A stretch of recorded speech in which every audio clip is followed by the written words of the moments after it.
Hi everybody, Tracy here from Trauma, a PTSD blog.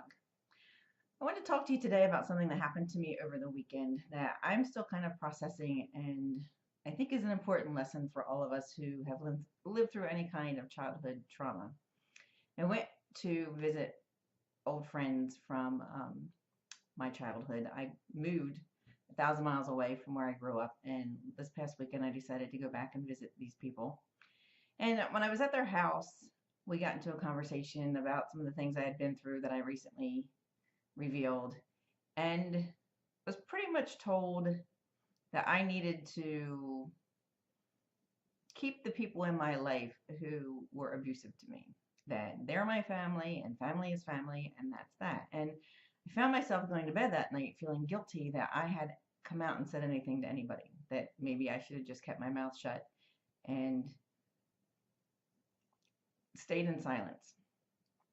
So when I went to bed that night, I was feeling pretty bad and really wishing I could have undone a lot of what I've done. And, here I am now publicly talking about it and thinking maybe I just have made a lot of really bad decisions.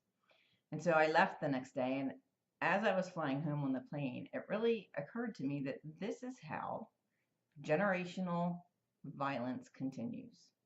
Because we have people who tell us, keep your mouth shut, don't say anything, don't upset the family, don't ruin the image.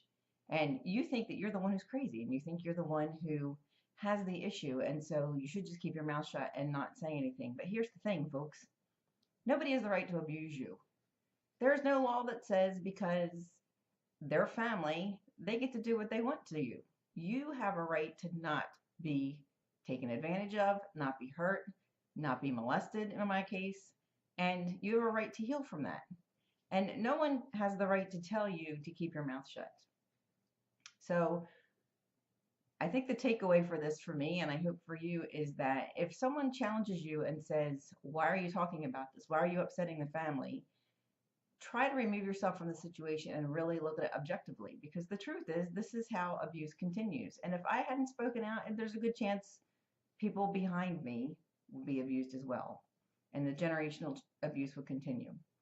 So I'm a little upset about what happened, and I'm a little frustrated right now, and I'm trying to still figure out the best way to process this in my head. But I'm very happy I'm back at my home 1,000 miles away in the peace and quiet and away from all of that. So I leave you with this thought. You have a right to be free. You have a right to not be abused. So don't let anyone convince you that you have to be, or that you have to keep your mouth shut and just leave yourself in that situation. Have a great day.